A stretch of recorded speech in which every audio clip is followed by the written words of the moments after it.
Oh my god, guys, I am bad at this, let me tell you. So we had a plan, me and T did, where he was going to go away for a week on his birthday, and I was going to get everything edited, so that way come his return on April 14th, we would be fully caught up. So if you look at the date, you'll see that it's most likely April 14th, and this is finally dropping. Clearly nothing has come out since then. So here's what we are going to do. I'm going to throw it back to the episode that we recorded where we review Invincible. However, we're not going to get to the Invincible review just yet. I believe, and I can check this, that the episode that I'm throwing you back to has been recorded on March 24th. Now, I want you to keep that in mind. This was recorded on March 24th, so all of our opinions are of March 24th. And when you come back from that, it's just us talking about the news. It's mostly wrestling. There's a little bit of baseball and soccer in there, but it's mostly wrestling. Then we're going to come back, and I'm going to send you to the news portion, at least, of us on March 31st. And possibly that whole episode. We'll see. I'll let you know before then. And we're just going to call it on here by then, because I would really like to get to a point where me and him record on Monday and then release on Thursday. We'll see if we ever get there. But until then, let me send you back to March 24th. Decided this year I'm not going to hate as much. And if I can save it all for the Packers, I will. And then I'll really let it out for 6 months at a time. But I'm trying not to hate. I just don't. That's good. I don't get it. I made that decision a while ago, too. It's really great to like things, and it just takes too much energy to hate things. So I've decided that instead of hating things, I'm just going to like the things I like more. Yeah, I can't do that, but I respect you. I already like the things that I like too much. God, I hate the Packers.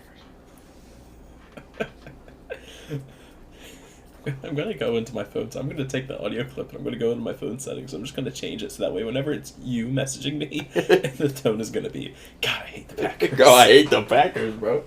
I'm going to be at work talking to Ashley, who loves the Packers, and my phone's just going to go off, God, I hate the Packers. What were we on to? This is the show. We're introing and then talking about Invincible Seasons 2 and 3. We're going to talk about a couple things first. And, you want to get through the wrestling stuff? Yeah, I don't have much wrestling stuff, but yeah. Were they in Belfast recently? Yeah, they're on a European tour. So they're kind of everywhere. Did anything happen with Gunther? Every once I don't know if you have TikTok or you go on TikTok or use it at all. Yeah, no, you do. But like, you should look at all your unread DMs on. Bro, I don't think about it because you'll send one to me when I'm in the middle of doing something because I have the notification on. I'm like, all right, I'll go and watch them. And then eventually one day I'll be like, all right, let me just go watch them. And there's 80, and I only ever get like a notification for 1 out of every 10. Because then I think I'll wait till I get like a build up of like 12, and then I'll go watch them. And then I go, and there's 43 unread messages. I'm like, I have not gotten 43 notifications. Why don't you go on TikTok more? like that's good. You should not go on TikTok. I do. I'm on it pretty often, but it's like I don't know. But I got like beta. It says CM Punk beat Gunther for the title. I'm like, huh? And then I immediately went online. I'm like, did it? And I'm like, I can't find anything. I'm like, what is going on, bro? I was like, why do people do this? It wasn't for the title. I don't remember if he won that match. I know they wrestled in a dark match at one of those live events. That's what okay, that makes more sense. How was last Raw? Was it fun? This last week at WWE TV has sucked. It just hasn't been good. And I've been getting steadily, not pissed off. I don't want to say pissed off. Kind of discouraged. I realized that we are under a month away from WrestleMania. And I don't think I'm that excited. I don't think the build has done much for me. I can tell you this much, the main events don't move me at all. The confirmed main event of night 2, I'm here for, and I'm excited for. What, Cody and John? Yeah.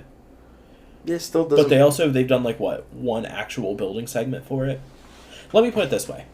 The SmackDown in Spain was good, but one of the segments was Paul Heyman, and all he said was that Roman Reigns isn't there, but Roman Reigns is going to be there next week, which was last Friday in Italy. And then Raw in Belgium had the Cena segment, which I think was good. I liked the Cena and Cody segment, and then proceeded to toxic. do... Yeah. Then the show proceeded to do fuck all anything else. And then Seth comes out at one point, and the entire point of his 10-minute promo was, none of the actual stars are here, so I'm going to go to SmackDown on Friday where the actual stars are at. Thanks for buying a ticket, Belgium. Yeah. That's Belgium. Jey Uso... There were 3 segments after the Cena segment that made me go, did Cena go over? Why does that matter? We are on Netflix. They don't have to end by a certain time. I don't want them to do a 4 or 5 hour episode of Raw. But, if Cena goes over by 5 minutes, we don't have to cut 5 minutes of the show. And they did some short-ass women's match. I think it was Ivy Nile versus Dakota Kai. I could be wrong. It was it. And then they did the contract signing for Io, Bianca, and Rhea, which most contract signings devolve down to a brawl. Yeah. This one didn't really. Rhea came in and punched them both out, and that was it. And then Jey Uso wrestled Austin Theory for 30 seconds, winning with a crossbody, not even a spear, because Cole called it wrong. Oh. And, what the fuck? The Rhea stuff has me all in a twist because I'm just confused. The match sounds amazing. It's a 3-way match. It hasn't been announced yet, but yeah, that's definitely where we're going. Io versus Bianca versus Rhea. Match sounds amazing. When did Rhea turn heel? Because Rhea's doing very heelish stuff. She's coming out and blaming everyone for her title loss. She's just beating up people. She stole the contract and then yelled at Pierce that she needs to be put in the match for fuck all reason. I'm okay with her being the heel, but when did she turn heel? She didn't turn. She's just been an asshole since she lost the title. What? And Io's the champion. Honestly, Io's probably the only part of the story that I've liked, because she's just gone, you two need to stop feuding because your match is with me, not with each other. Because she's the fucking champion. Which that story has relative mileage depending on who is the person doing it at the time. I think Io is doing decently well with it. But you give that to the wrong person and they will just feel like an afterthought. Yeah, I don't know how I want that. I don't know how I want that 3-way match to go, and I don't know what's good. Io wins. But no, yeah, no, I guess you're right. The only way that because it doesn't work with the other two. It specifically doesn't work if Rhea just wins it back. That's my agreement, is I can see them doing Bianca because Bianca's currently undefeated at WrestleMania, but they'd have to give me a few other things for it. Rhea's the only one that if she wins, I'm like, okay, this was pointless. It kind of, because it sucked. If Rhea wins, it's the, why the fuck did we give it to, we have Io win anyway? And that stands for both of the two, whether Rhea or Bianca were to win. Yeah. Well, but Bianca, it isn't as bad because it doesn't. It makes less sense to have Rhea lose it for Io to have it for 2 months? Is it 2 months or just a month? A month and a half, I think. Yeah, a month and a half just for Rhea to have it back is worse than Io to just have it for a month and a half to then have Bianca take it. Yeah. It's not as bad as Rhea, but it's still bad. It's bad. It's worse for fucking Io, who is extremely talented. Yeah. And as much as I'm not into Io as the personality Io. I'm 100% in on Io in the ring. Io is always fantastic. I've never got done watching an Io match and been, not her best work. Literally those words have never come out of my mouth. So I like her having the thing because I know I'm going to get a good women's match. So I just hope she keeps it, man. That would suck if she doesn't. Yeah. I would be okay with it if Bianca won it. Just because, she's been my girl for years. Yeah. Back when she was using the hair more often. Using the hair all the time. And Bianca's great, and Bianca has done the thing that some main eventers don't ever want to do, and she did it in stride, which was she took the step down to the mid-card for the past 1.5 2 years. So that way other people can have their moments. So I'm big on when stars are willing to do that and don't you're good. And don't do a big deal about it. And she didn't. She took it in stride and was like, yeah, no, let's help Jade get over, let's do all of this stuff. Because she knew her Jade, time. man. Because she knew her time would come again. So Heyman hypes up that the Real Stars will be there next week. Seth hypes up that the Real Stars are going to be on SmackDown. Then we get to the Real Stars. And the most notable thing about that promo is that CM Punk called Seth Rollins Grimace. No. I disagree. He mentions the favor. Oh my god, the favor. I know, but it's the first time that not Michael Cole has reminded us for the 8th time that CM Punk is owed a favor by Paul Heyman. We finally addressed it in the ring. Which is what I was literally just re-listening to that episode where we talked about that. And I said, I don't want to hear about it. And then you didn't cut me off. I just think I went off on a different tangent. But it's like, I don't want you to remind me about it every week. I either, one, want you to not bring it up until I forget about it and then it's a surprise, or somebody in the ring says something about it. I don't want I love Michael Cole, right? And I love all the announcers. Except for... No, I like all the announcers. There's definitely one I don't like, and I couldn't tell you what his name is, but I know I don't like him. I just don't like his face. I mean, I could definitely get his name if you can give me the show that he's... But it's not Wade. It's not Wade, it's not Michael, it's not Pat, it's not the other guy that's usually with Pat and Michael. That's right, I think I like them all. It's very rare that I like all the announcers. It was like the only main roster one you haven't mentioned is Joe Tessitore, my bad. I'm fine with him. Yeah. Yeah. It's rare that I don't have an announcer I hate. You know, it's because he announces for AEW now, so that's why.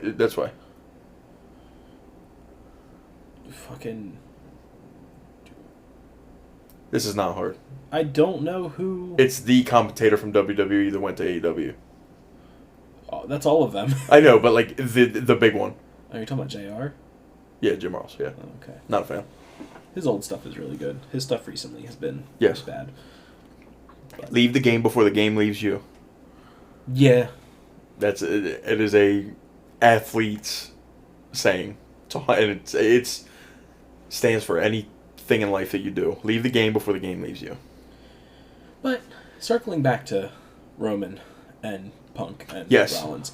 Roman's entire beef with Punk right now is that he eliminated him from the Rumble. Yeah, that made no sense to me. You know, one night back when they were the Shield, CM Punk beat all 3 members of the Shield in one night in a handicap match. You know, Punk was one of the reasons why in-universe that they got called up and also then left them to dry.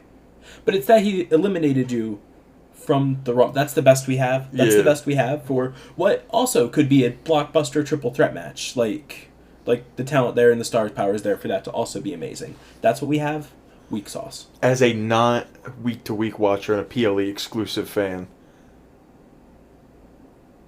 is it crazy for me to feel and think that in a triple A match Roman should annihilate them? Like Roman should win and that shouldn't be that close? Well... As much, and you know I'm a huge CM Punk fanboy, but it's like... I don't know how to say this, but like... Roman... Even though Cody's the champion... Roman still feels like the biggest, most like unstoppable force in the WWE. Is that crazy to say that? No, it's not crazy. Yeah, because it just seems like there's never a point where I ever think Roman should lose. So I will give you a couple of stats. Okay, hit me. One, Punk says this in the promo, and he's not incorrect. Punk and Roman, neither of them have ever beaten Punk. I believe that just stands fully. One more time. I think you said Punk said that Roman and Punk have never beaten Punk. Roman and Rollins, my bad. Roman and Seth I was just trying to... I believe that statement is true just in general. I know it's true for one-on-one matches. Okay. I believe it's true entirely. And then there is also Roman's big, perfect 4-year championship run. There is a blemish. He could not beat Seth Rollins. He lost by DQ, so he retained his title at the Royal Rumble. I believe it was 2022. It's actually in the showcase as the change history. You change history by keeping your cool and actually beating them. But yeah, so it's not... Seth and Roman, I believe, are tied records against each other in one-on-one matches, and Seth normally wins the big match.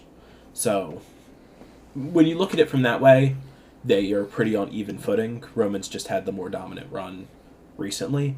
But even if you look at Seth, he was world heavyweight champion for almost a year and only lost after wrestling like 2 or 3 matches in a row. So it's not like either of these guys are lower level. Yeah, no, and I'm not. managers, And but- don't get me twisted. I'm not saying that. Yeah. But it's like they're. This sounds so disrespectful, but like there's levels. Roman gives me the same feeling that Brock Lesnar did for when Brock was like the Beast. Yeah. When Brock would come in and just win. And what was Brock's role at WrestleMania? In what sense? To lose. Okay. The point is that Brock then loses at Yeah. WrestleMania. I can only think of... Yeah, I guess you're right. I can you only said think that, of- and I immediately thought the streak. I'm like, Well, yeah, what so- the most important win yeah. in Yes, in and that's the WrestleMania history, maybe. he has the stat. So Yeah. he then is that unstoppable person. Yeah. So that way, it stays important every time he loses. I can only think, since that WrestleMania 30, including WrestleMania 30, I can only think of 3 Manias where Brock won. And he wrestled Okay. at every one between 30 to 39. Yeah. And 39 was one of those wins, because it was against Omos. But he loses against... No, you know what? He wins against Ambrose. He loses against Reigns and Rollins at Yeah. 31 with the cash-in. I believe he beats Ambrose. He loses... Maybe he beats Goldberg at Mania 33. Maybe I'm just a little bit off. But the point is when it comes to those big matches, he tends to lose. Because then he loses against Rollins, loses against McIntyre. Yeah. So I'm a little off base. 'Cause I he guess- definitely no, I wins guess- more there. yeah. But... So it's gonna be okay. So So- what I'm saying could be right, Roman but needs it's to just win, good. though. It's gonna. No matter what, it works both ways. It's either Yeah. he's Roman, he's not gonna lose these, or holy shit, CM Punk just beat Roman Reigns. Exactly. Okay. But also, it's a triple threat match, so don't be surprised if CM Punk wins by pinning Seth Rollins, or Seth Rollins wins by pinning CM Punk, and Roman is involved in the decision. Am I wrong to say that sucks? It's okay. Not that it sucks. Because either one of all 3 of these guys are extremely talented, Hall of Famers, right? It's considerably less hype than one of them pinning Roman. Yes. Okay. Yes. And it completely depends on what Triple H intends to do and what the plans are post-Mania, and I could see it. I can see Rollins wins via pinning Punk. We splinter off and we do one more Rollins and Punk match at Backlash, I guess. I don't know. Roman goes away for a little bit, and then he comes back with holy vengeance against one of the two because he never truly got his revenge, and then they feud at SummerSlam or something. Is there a reason why Roman is like not present a lot? Is he doing something? He's just on a part-time schedule. Why is Roman Reigns a part-timer? I mean, I don't have his phone number, but if you want to call him and tell him to be full-time... I don't know. That just like usually we know what's going on, right? Like, did we? Why was Brock Lesnar a part-timer? But it was all the time. I couldn't tell you when was the last time Brock Lesnar was a full-timer. 2003? Okay, Roman Reigns was a full-timer a year ago. No. He went part-time after Mania 39, I believe. What, when he was still champion? Yeah. Oh, no wonder he made it 1,000 days. Fucking stupid bitch. Yeah, it helps. It was like... I hate that shit, man. Yeah, it was like... I want Roman around all the time. Fuck. Wrestling sucks. It was infamous that he, like, just didn't appear for all of these different dates. That was part of why the World Heavyweight Championship was created, so we could have a world title on some of these shows. What the hell, man? Come to work. He signed a new deal, and the deal was part-time, because he's a big star and he can do that. I know, but it just gets so frustrating because I have this same problem with sports, like Yeah. unscripted sports. Like, go to work, bro. Like, why are we? The NBA is the worst with it, where just like stars just don't play. It's like, what are we doing? And I understand they want the 82 games so they get paid more because they get a paycheck per game. If you're not going to play in half the games, then why don't we just cut the schedule down? Like, why? I don't need. You don't need 82 games to figure out what team is better than what team. We can figure that out in 30 games. 30 is, I think 30 works. But even if you don't want to be so extreme, knock it down to 60, done. One of my favorite sports videos is when my football team loses one of their, how many games there is in a regular NFL season? 17. It's like when my NFL team loses 1 out of 17 games. It's okay. We'll get them next week. When my baseball team loses 1 out of their 152 games, this fucking team sucks. So we're not going anywhere. Yo, that is facts. I be seeing every other day. They have infinitely more games, and then they're like so upset over one loss. I'm like, bro, y'all don't make no fucking sense to me. 152 games. Like, what are y'all doing? It is uncommon. Like, the top half, more than the top half of these teams have 100 wins. Like, at the end of the season, and we're mad about a loss. We could have been the White Sox and only won 30 games out of 150. That's horrible. Yeah, it was the worst record in the history of the MLB. I love the White Sox. I might be wrong. It might be modern MLB history, but like it's. I love that. Well, the worst NBA team ever, I think, only won like 10 games out of 82 or something. I know the process Sixers only won 9, but that was in a shortened lockout season. I think the Bobcats only have like 11. Maybe 10 or 11 wins. Are you looking that up right now? Or? I'm looking up the baseball stat. Okay, so they got themselves up. They are the 2024 Chicago White Sox are the worst season since 1962. And it's by 1 win. They finished with 41 wins and 121 losses. When? This last year? 2024, last season. And what team was the one before? Please don't tell me it was the White Sox. It was not the White Sox. It was the Mets. No, not the Mets. Fuck yeah, the Mets. Fuck the Mets. I know. We love the Mets, baby. It's all about the Mets. What was I going? Oh yeah, it was really funny when they got eliminated from playoff contention in like July. That's so funny. They cannot come back from this. I say, yeah, I'm sorry. Let's get back to the wrestling. I interrupted you. What other matches do we have? Oh, Kevin Owens and Randy Orton is finally announced for Mania. We knew that was going to happen. The match could be good. I don't know what they've actually done on the TV. I didn't get to watch SmackDown, and from what I've heard, it was bad. Orton quotes his own entrance song. That's fantastic. I have voices in my head. They counsel me. They understand, and bro. I love Randy Orton. Randy Orton is officially my favorite current WWE Hall of Famer on the roster right now. Like guaranteed Hall of Famer? Guaranteed Hall of Famer, my favorite one on the roster. Okay. They're like Roman fits that description, Seth, CM Punk, like all those guys. Randy is easy. Randy goes away, and like I know I'm a Randy Orton fan, so I'm like I love Randy. But then everybody else is doing their stuff, and I could take the love I have for Randy, and then I spread it out. And it's like I grab on the new guys, and I like you. Randy Orton comes back, and I'm like, oh, okay, yeah, y'all ain't shit. I don't know what I thought I saw in you guys. Randy's back. Daddy's home. Let's go. That's what happens with me and Seth all the time. I love Randy Orton, bro. Like, he was taking that time off for injury, and I was like, you know what? Some of these other guys are really cool. Like, all this stuff. And then he comes back and just immediately puts everyone on notice. So I was like, no, it's not close, is it? Like, yeah, no, I love Randy Orton, man. And then Jay and Gunther have done exactly the same TV spot for like the past 3 or 4 weeks. I'm tired.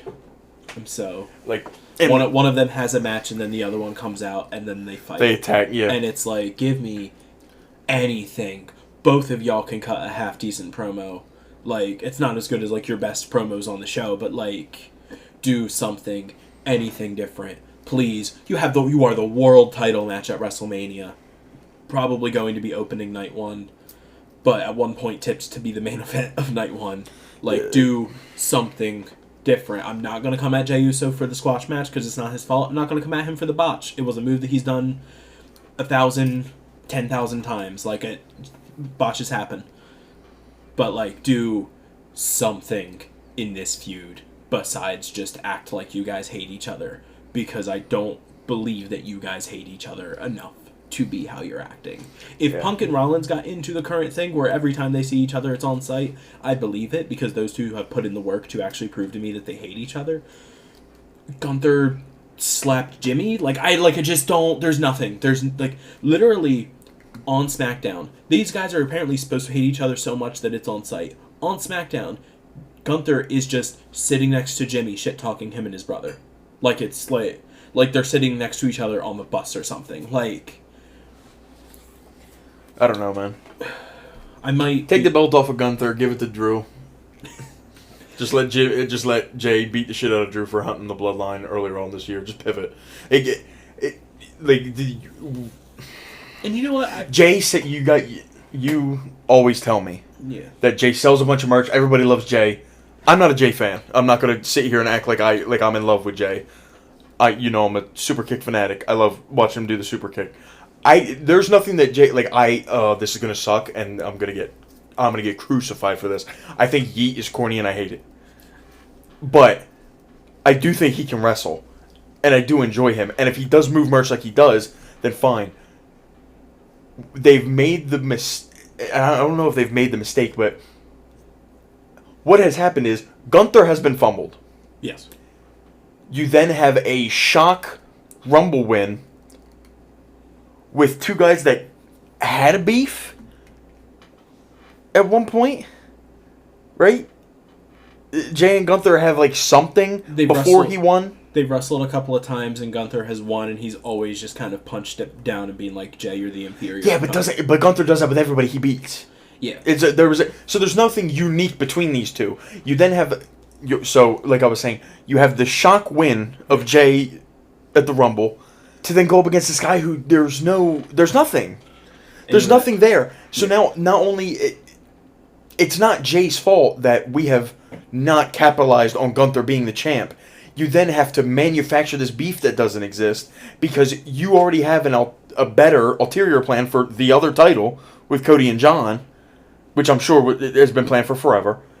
You now have to figure something out here. That the way that this is going, you have.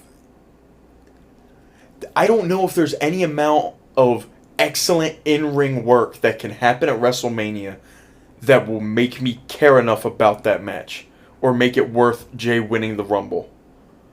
Because either way, both outcomes suck. Because if Gunther wins, then Gunther still has the title in this title reign that has not been good. It has not been good. I don't know how to say this. I guess story-wise or this just title reign has sucked. Yeah, outside. You can just say it. Yeah, it's fine. No, we this can't. But sucked. I hate saying that when somebody who is an amazing wrestler that always puts on a good match to say he has a bad title reign because it's not his fault in the ring. But I think that's just because I like watching the wrestling. Yeah. I'm not super hold on to the story stuff, but now we're in a horrible spot that this sucks with two guys that are very good that people like, and it just sucks. I know what I just said sounds probably stupid. Have Drew squash him in something and then just do Drew and Jay because there's something there. I know we've forgotten about it. I know, and now and I guess you can't because now they're doing him and Damian at Mania, I guess, or him and whoever he ends up fighting. Damien, it's gonna be Damien. It's gonna be Damien, yeah, right. But there was something there. Drew was hunting the bloodline. We don't have to forget about that. You can just do that, and then what happened? Do you know how you said this thing earlier on about how you're going to try to not hate and be more positive and like things? Drew pretty much came out when it was announced that he was traded to SmackDown. He pretty much came out on SmackDown and cut that exact promo. Oh, what? That's saying that I'm too angry. I'm just too angry all the time. I'm going to try to not be angry. Okay. The Drew and Damien segments haven't been terrible. They have been very. Don't get me wrong. That's not what I'm also. I know. Not No, saying. I know. Yeah. That's not what you're saying. I am trying to pivot a little. I got you. But they've been very becoming of what their spot on the Mania card is going to be. Which at least they're on the Mania card. There's a lot of people that. That's fine. I don't think Sammy's going to be on the Mania card, which feels like a betrayal to all of the work you've put into him building him as a top babyface. I don't disagree, but I don't agree. It's one of those. I think it's.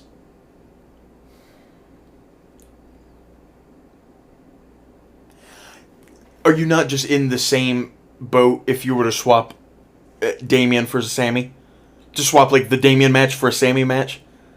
Yeah, if you're using that as a specific example, yes, Yeah, I agree with you. yeah, because you're in the same thing. You've spent all this time building up Damian, and then him to miss out on Mania unless they sucks. have some bullshit on the card for like night 2 or night 1 or whatever, a match we don't care about, and then Sammy could have had that place, then yeah. But if everything else is relevant and it's you get Sammy or you get a Damian, one of the two, then it's like either way you have the same problem either way. Yeah. But if they have some bullshit, like they have a Kaiser match, and then Sammy is not there, I'd be mad. Well, there's that rumored ladder match for the Intercontinental title that I think will probably include Kaiser.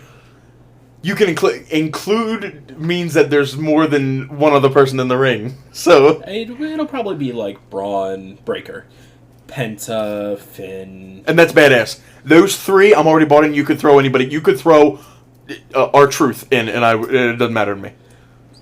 Yeah. There's whatever tag nonsense they're doing, if they're even doing something for the tag matches. Between both nights of Mania, we should have like 14 or 15 matches. Yeah. So, like, we'll see. If you have 15 matches and Sami Zayn is not one of them. Yeah. Then yeah. No, then I guess I agree with you. I forget how much, because it's 2 nights, there is like a fuck ton of things that are going to happen. Yeah. There's 6 to 7. I guess it's 13 or 14, because there's 6 to 7 matches on each card. But still, yeah. Yeah. If Damian's on one night, Sammy should be on the other. Yeah.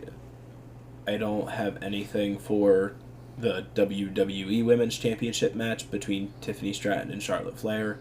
Yep. Next subject. If you want... I am going to pivot back to Gunther and Jay, I think. Welcome. Gunther's title reign has fucking sucked. And the thing is that, like, just 2 weeks ago, when they did... More than 2 weeks ago, when they had his stint with Alpha Academy, it started to work. Because they were like, what if we just had Gunther wrestle? Yes. You can do that. Yes. That is... You've done it. You have figured it out. You figured it out 2 years ago, but you figured it out again. Isn't it so wild that maybe I'm wrong. I would be more bought into Otis and Gunther at Mania right now than I am Jay and Gunther. Is that not crazy? It's a little crazy. Is that a little crazy? It is a little crazy. I don't know, man. But, and then you had him wrestle Axiom in a barnstormer it wasn't Madrid, it was Barcelona, but in Spain, and like that one. And again, like, yes, you can do that, and that's fine. You just need to then. There needs to be actual... This is the issue with the Rumble winner challenging the champion, is the match is set months in advance, and you have to get there. Yeah. And while I'm still interested in the prospect of Jey Uso defeating Gunther, and I'm interested in the match, kinda, I need them to do something. Anything besides this is them fighting each other. Yeah. Like... They did an on-site thing where Gunther is walking backstage and they pass his Jay and Jay just immediately goes and they get separated, and it's like, you didn't earn that. You did not earn that. You didn't. Like, you had Gunther kind of attack Jimmy, and that could have been something, but Jay didn't acknowledge it. Like, they have been failed on the writing side of this, and... It hasn't helped that Jay has had a few issues recently. There is online backlash against Jay that I don't buy into. But the internet does not like Jey Uso. Oh, at all? Yeah, they don't like him. They don't like that he won the Rumble, or they don't like Jey Uso? They do not like Jey Uso. Oh. Yeah. So I'm not alone. No, I'm kidding. I'm kidding. No, because I like Jey Uso, but I find him very corny. Yeah. He is to a level of corny wrestler that I don't subscribe to. But then he gets in the ring, I'm like, I like you. Shut the fuck up. It's kind of like that exact argument I made against LA Knight weeks ago is now how I feel about Jay. Or, not now, it's how I've always felt about Jay, but I've been too scared to say. But yeah, all of that to say that I might be taking a bit of a step back after Mania. We'll see how I feel. And only doing PLEs and not caring about weekly product for the main roster. For the main roster. Because it just, something is not connecting for me. And it could just be me. It could just be burnout. And if that's the case, Just need to take a step back. No, because I can tell you, I'm not watching the week to week, and I'm getting frustrated with what I see. Okay. So. Quick question, then we can move on. I think we're done with the wrestling. Yes. And I'm not shitting on. I need to be direct and honest about Jay. I like Jay Uso. I like him as a wrestler. I like everything. Not everything he does. Everything he does in the ring, I enjoy. Like I said, I think he's very corny. I don't like the yeet, that type of stuff. When he's on the mic, I don't like it. I'm never intimidated. I never think that he's. I actually don't particularly think he's very good on the mic. But I do enjoy him as a wrestler. If the plan was the Rumble winner to fight Gunther from the Rumble people in the Rumble, who would you have wanted instead of Jay to get it? Or who makes more sense? Who do you think works better? Because this has not worked.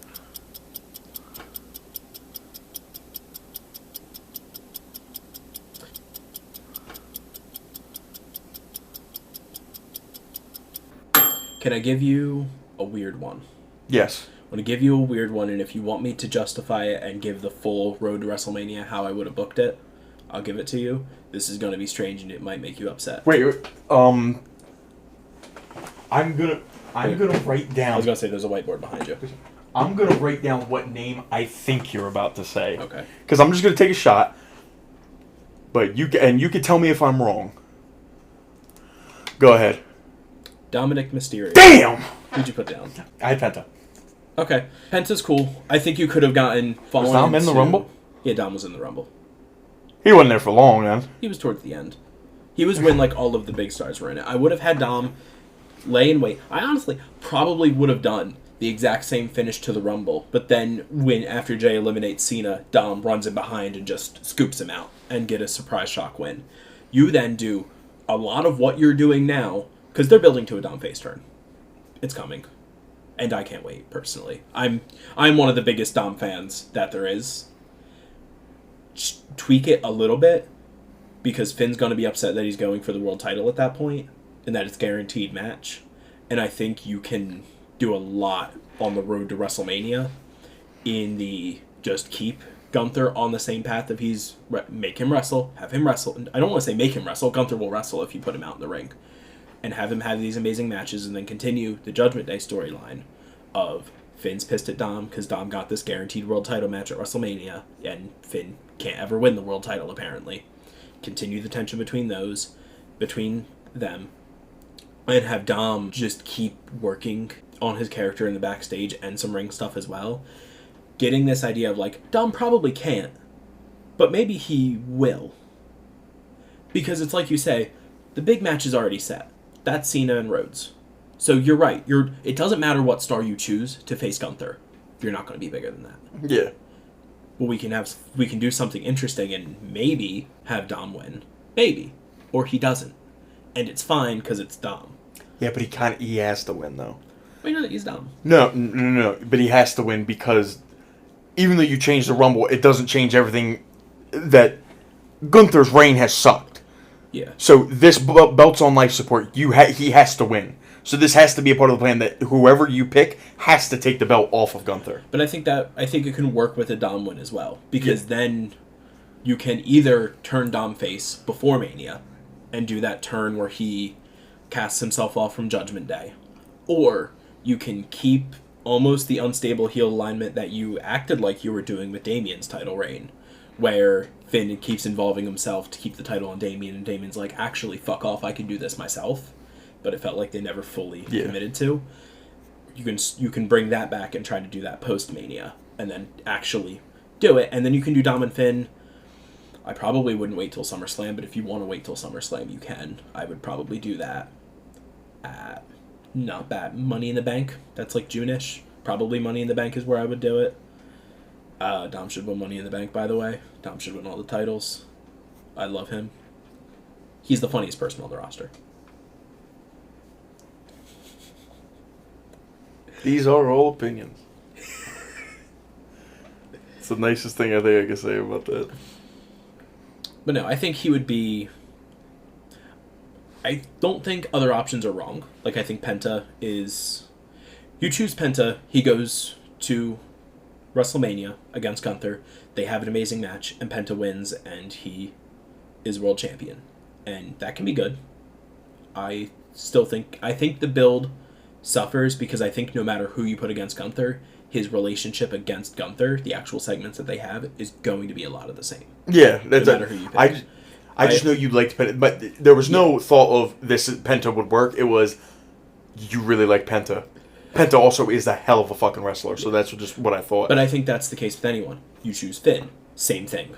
His segments against Gunther are going to be that beatdown. It's not the same with everybody. There's one other person that works. But we're tired. I think the WWE is tired of him, so we have to move on. But the selection of Dominic is that you can have his relationship with Gunther be that, because then you can turn around and do the stuff with Judgment Day to give us that storyline progression. It's just the idea. Who would you have? I would have had Damian Priest. I would have had. It'd be. You know, when you said that, What? my thought process was, I don't know who he's talking about. I don't think we would be tired of anyone. I think you are correct. Yeah, we would have been tired of that. My only thought would be, you do the Rumble the same, but instead of Jay, it's Damian. Damian eliminates John, obviously, right? Gets a shot back, goes to WrestleMania. This is my slight frustration with WWE right now. I really want us to be... It feels like we are 1 foot in, 1 foot out of the year of John Cena. And I think by the end of what I'm saying, you might understand what I'm saying. It's like, if we want everything to be about John, let's let everything be about John. Like, John is in the debate for the greatest wrestler to ever be in a ring. It is 100%. I don't think any rational wrestling fan would be upset with if 2025 was the year of John Cena. Yeah. I don't think that's an issue. Like, for certain people, it's like, all right, bro. Like, really? Like, it's fine. It's John Cena. We get it. My thought would be, have Damian win. He eliminates John, right? He goes, they have his little, you're not saving Gunther's reign. The build-up is not going to be great. Damian finally wins it back in a final where nobody's injured, nobody interferes. Maybe Finn comes out to do something, and maybe whatever you want to do, whether Damian just beats the shit out of him or somebody else from one of the two separated segments of Judgment Day, who people will align with Damian, people align with Finn. Whoever you want to, you can involve Dominic if you want. I don't care. He wins, and then whatever happens with it, saying John beats Cody at Mania. Yeah. John then, in this best for the company, it's the year of me, whatever, he then challenges Damian later, and then they unify the titles. Not unify the titles, but he has both the titles on him at the same time. That would be my thought.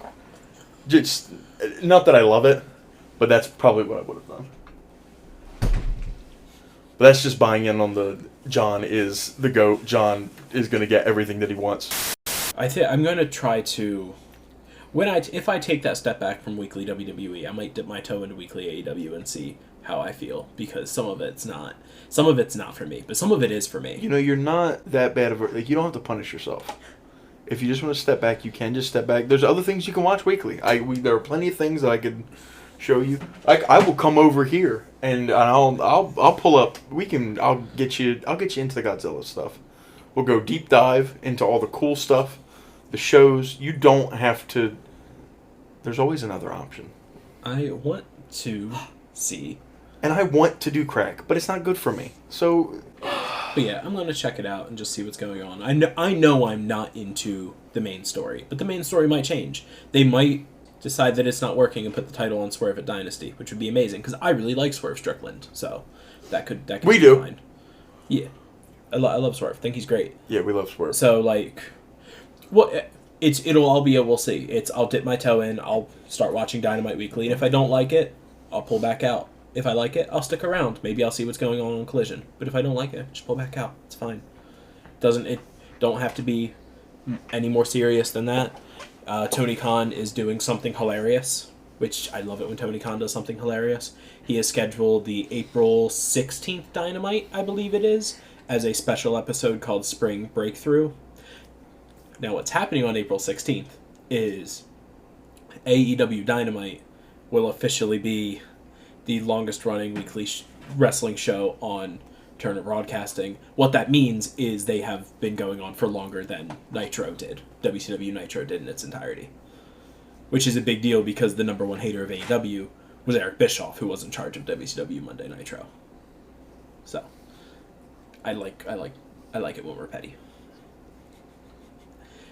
But that could be it for the So a wrestling. longer running show when TV is worse, has less viewers. Run longer when there's less people watching. Yeah, sure. They're on Real big achievement there. They're on streaming too, though. So Sorry. we don't know. That did my best Eric Bischoff impression. It's like, yeah, bro, but they didn't hire Vince Russo, bro. We're gonna put the title on Hulk Hogan, bro, and immediately take it off and put it on Jeff Jarrett, bro. And then I'm gonna be champion, bro. Anyway, listen, I can sympathize with Eric Bischoff because there's things Bischoff has done that I'm really into, and I'm into the way that Bischoff used to act on TV. There ain't no motherfucker in this industry that I hate more than Vince Russo, except maybe Hulk Hogan. Vince? Not as much as Vince Russo or Hulk Hogan. He's up there. Kane.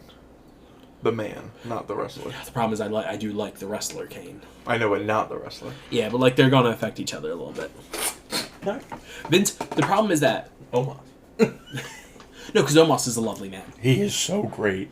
Have you seen the street interview? That's so cute. It's like, Omos, I can't do the Omos voice. It's like I just want to do Kermit.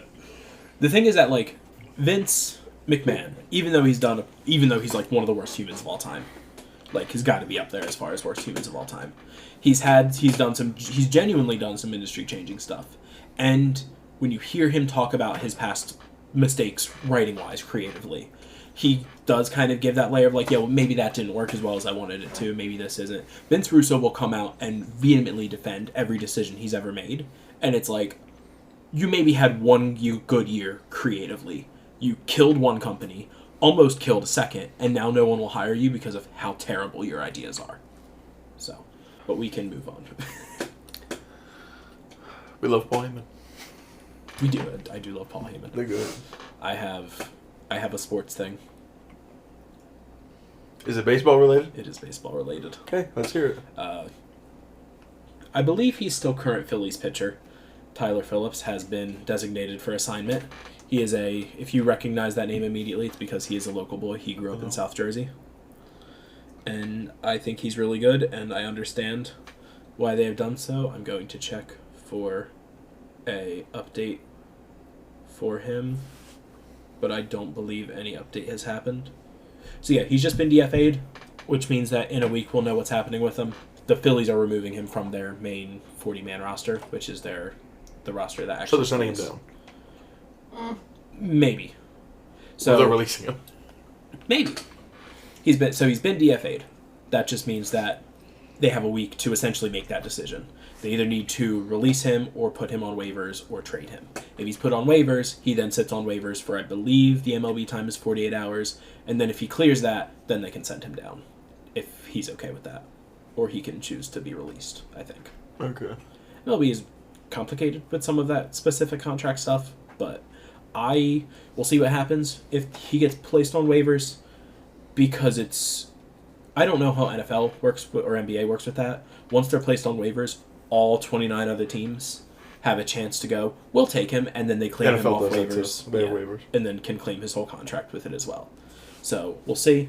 They haven't yet made an announcement. They have to make an announcement.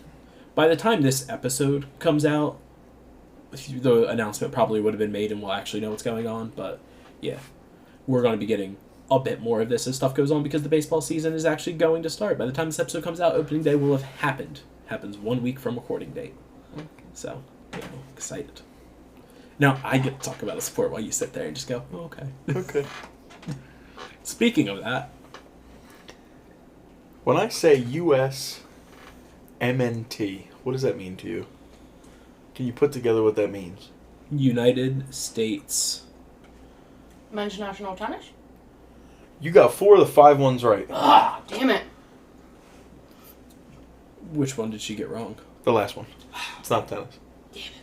So it's U.S. Men's National. Don't think too hard. It's very basic. Tortellinis. So the U.S. men's national team. Oh. We're going football here. We're going or soccer, whatever you Okay, call it. I understand now. I was thinking it was a league. That was my problem. We have a small issue. As you know, I was very high on us, and I still am on us going into the World Cup because I'm a patriotic bastard. As you're wearing a... Is that... It's fake. We're not going to mention it. Okay. What country is this? Is this I'm not even going Guatemala? to tell you. It is. It's Guatemala. It's a fake kit. My parents just went on a cruise. They got me one. It's really very nice. So we lost the CONCACAF Cup as the favorite. R.I.P. We did not podium. Oh, no. We lost the third place match to Canada. Take a guess. CONCACAF is open to North and South American countries, and then also, I think, part of the Caribbean. Okay. What country do you think we lost to in the semifinal, Zach? Argentina. Nope. Mexico. Nope. Brazil. No, I don't think CONCACAF is... I don't think they're South America. I think it's Central America. Oh, okay. It's not all of North America. It's like Canada, the United States, Mexico, and then maybe it is just the Caribbean or the island countries, like Honduras and not Honduras, Jamaica. Jamaica and the DR, Puerto Dominican Rico. Republic. Yeah. Dominican Those. It's not South America. I was wrong. Okay. Misspoke. Who do you think we lost to? It's not Mexico. I got that part. Yeah. Haiti. Nope. Dominican Republic. Nope. Cuba. Nope. Jamaica. Nope. Panama. Okay, so it is Central America. Panama So it is Central America. Just all of North America. beat us in the semi. Panama. It's the third time they've knocked us out of a competition. Panama. They don't have as much people as New Jersey. Panama. How do you lose to Panama? Not once, not twice, but 3 damn times. You know what's funny? We would have played Mexico in the final. That makes sense. Mexico won, by the way, on a 90th minute, 92nd minute penalty You know what's funny? by is I my was goat, Raul Jimenez, I was- Benfica legend. Thinking about Panama, but he said he wasn't sure if Central America was in it, so I just didn't name a Central American country. Yeah, I was pretty sure it was. I just don't know what counts as Central America. I say Central America, and I just don't think that place exists. Central America is... It's like the little connector piece. Yeah. It's part of North America, but it's pretty much everything between Yeah. Mexico and South America Okay. is considered Central America. Yeah. So it sounds like that this tournament is just basically all North America. Yeah. So, what are we doing? How are we the biggest bottle job? They want us to believe that we're going to do well at a World Cup, on our home turf. We can't beat Panama. What are we going to do in Spain, Belgium, Italy, Germany, France, Cry. Estonia? We'll probably lose to Serbia. Like, what country are we going to be? We can't beat Panama. Then what about Argentina, Brazil, Chile, any of these countries? Russia would probably beat us. Australia, New Zealand. It doesn't matter who we face. We're just going to lose anyway. The only reason we're going to be there is because we're a home country. We automatically qualify. Japan would beat us. Korea would beat, or South Korea, Republic of Korea would beat us. We suck. How do we lose with all this talent? And I'm so upset because what are we doing? We have a decent keeper. We have good defenders. We have great midfielders. We have great attackers. How do we not score? Why is Balogun not playing? What are we doing? Christian Pulisic is in the running for the best player in Italy. The Italian league, Christian Pulisic, Captain America, he's going to be in Ballon d'Or voting. He's going to be a top 30 player in the world. And we can't beat Panama. I need to send a message to myself. Put that clip away. So, few months during All-Star weekends, I want to compare him being upset about this to me just being upset about baseball in general. I want to see how it levels out. Normally around the All-Star break, I've had some moments. So Yeah, it's just, I just don't... Even if you're rational, Also, we lost the third place game to Canada, by the way. They're good. They have good players. They ain't better than us. Apparently they are. We should not lose to anybody in North America. The only team out here is Mexico. That's it. Nobody else should beat us. And that's just because I think the Mexicans have an edge over us, like a mental. Like, there's that team that you just, like the Bills and the Chiefs. The Bills can't beat the Chiefs. I feel like they have that mental edge over us, but they're not better than us. They don't have better talent. I would say at every position we're better than them. Maybe the wingbacks, they might be better, but I don't think they... Bro, we are better than them. Except maybe keeper. They have an ageless wonder in Guillermo Ochoa, which I don't even know if he plays anymore for the Mexican national team, but I just know he's a goat, and I love him. He, retired from club football and just was doing the international stuff for, 2 or 3 years. Now he's actually back playing club football over in Portugal. That's the only reason I know he's still playing. But, I don't... Raul Jimenez is not better than Balogun. He's not better than Gio Reyna. He's not better than Pulisic. What are we doing? How do we suck? How do we know how to lose? And it's I don't want to blame the manager because he just got here. But come on, man. What are we doing? This is supposed to be our golden age. It's supposed to be better than Lawless, better than Dempsey, better than... what is that guy's name? I don't remember. He was Beasley. Better than Beckerman and all those other... Donovan. This is supposed to be our golden generation. We're supposed to be better than that. We ain't playing like it.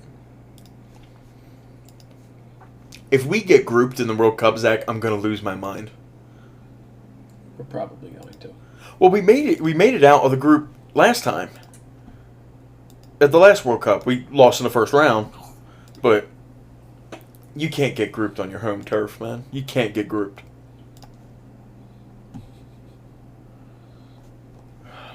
I don't know. That's all I want to say. I can't believe... I think we only have one more competition now. Between now and the World Cup that we're going to actually, seriously compete in. And I don't know, man. I'm so frustrated with our team. We're good. It sucks because between the last golden generation and this one, the last golden generation has been really old. And we really didn't have anybody. It was the down period of Pulisic is 16 and Clint Dempsey's 34. We didn't really have anybody. So it was fine. We're going to be bad. There was no expectation. We now have players that are very good. We have starting level defense. I said the wingbacks? We actually have probably the best left back in the Premier League is an American guy. Anthony Robinson. His nickname is Jedi. Isn't that so cool? Jedi cool. Robinson. I don't even know why they call him Jedi, but they do. Just a fun fact. Just wanted to share that with you. But we have great players. How do we lose? How are we losing games? What? It's Panama. I didn't know that everybody who lives in Panama is at the canal. In my opinion, that's the only thing in that country. Doesn't it sound like me though? When they started losing last year. Yes. It's so frustrating. We have better players, and it's just proven. You know what the problem is? It's because, and maybe this will be. This is the only thing that's giving me hope, right? We play 11 guys and not a team. It's 11 guys that are excellent at their club and doing what they do, but we don't work together as a unit well. I'm hoping Mauricio Pochettino can figure us out going forward. Yeah. And we can buy into a system and play well. We need to be able to defend. And I think that's where he should focus, because you don't win. Teams that are electrifying offensively and have poor defenses go out in the group or go out in the first couple rounds. International tournaments are very defensive. It's very dog shit to watch. It's very slow. If we can figure out our defense, then figure out how to build up, that'll be great. But we have to be able to defend. And I believe we can. But we'll have to see. All right. I'm frustrated. I hate this shit. All right. I hope you enjoyed March 24th. Welcome back to the night I'm recording these, which, if you were curious, is April 13th. Now I'm sending you to March 31st, which is where the rest of this episode is, as you will listen to a giant bulk of me giving the updates of the baseball, and then I believe me and Tanner talk about wrestling for at least another hour, but again, it's a week after what you just heard, but still before the March 31st episode of Raw, which is very important. And if you watch WWE, you understand why that was such a big deal. Because I'm not allowed to complain about anything ever again because of that, but it's fine.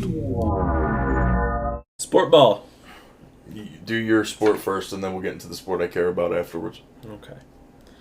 They traded Tyler Phillips.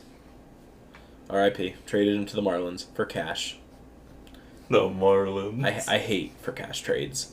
They just feel like they're not worthless, but they just feel worthless. Yeah. And then Buddy Kennedy was designated for assignment.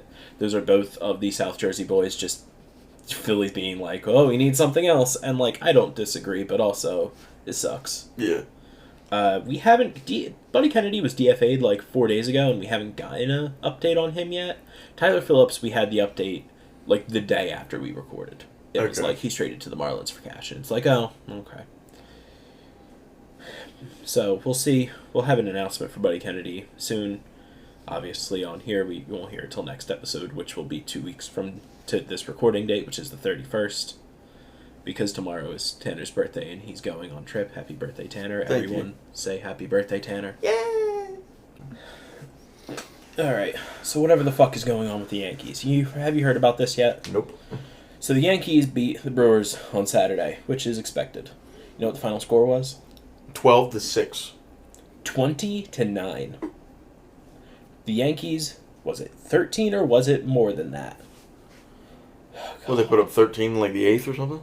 Okay, so I'm seeing conflicting reports on how many home runs it was, which is wild because that's not something that can be really conflicting. But they hit a ridiculous amount of home runs, and one of them was against their starting pitcher for the Brewers, which was an old Yankees pitcher, which is kind of funny. Okay. And it came out that the Yankees were using custom bats that they had made. However, I love drama in baseball. They're not illegal. They follow MLB protocol. They pretty much took the bat back to basics and re-engineered it, but made sure it still followed MLB ruling. It still follows MLB. They're still completely legal, but it changes just enough that it assists with batting. I have a wooden bat. I can give you a visual demonstration. Oh my gosh. And those who are listening can look it up. But I found this in a garage somewhere, and it's cool to have a wooden bat. You want the ball to hit about right here. Yeah. Center of the mass. Full swing through. I could go through the whole physics, but we don't have to. The Yankees, upon reviewing tape, found out that with one of their batters brought this to their attention, they're actually making contact about right here. There is nothing that says that the barrel has to be at the end of the bat. So they moved to the barrel and put the center of the mass here. Okay. That's all they did. And it has resulted in such a nonsensical amount of extra runs for them and better hits for them that now it is controversial. This may sound wild because I vehemently hate the Yankees. They're right. Yeah. Like, the MLB's going to look at it and they're probably going to give it a pass and legalize it because it's not breaking any rules. And if I was every other team in the MLB, I would be getting bats made. It's as simple as that. It's going to have, this season, it's going to have a lot like how the Tush Push did in its first season in NFL without the safety concerns. It's going to be, it. Some teams are just going to call it a ban it, and the MLB probably won't do anything about it because people are talking about it. And it doesn't break the rules. I don't know. It doesn't break the rules. Like, they're right. Get bats made. Follow in the footsteps, especially if you would, go... Take the time, figure out where your players are hitting, and move the barrel. Philly, get bats made. Do we have any more of baseball before we get into the real reason we made this podcast? I do not know.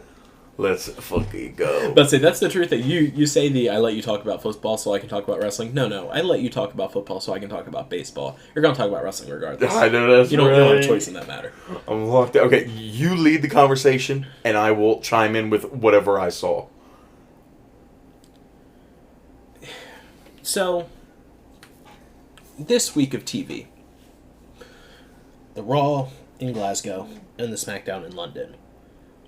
Better than the week before. I'm still not... It feels like they have phoned in this entire European tour, and it makes me sad. Okay. Because I was really excited for it, because the crowds are amazing, and they deserve really good shows.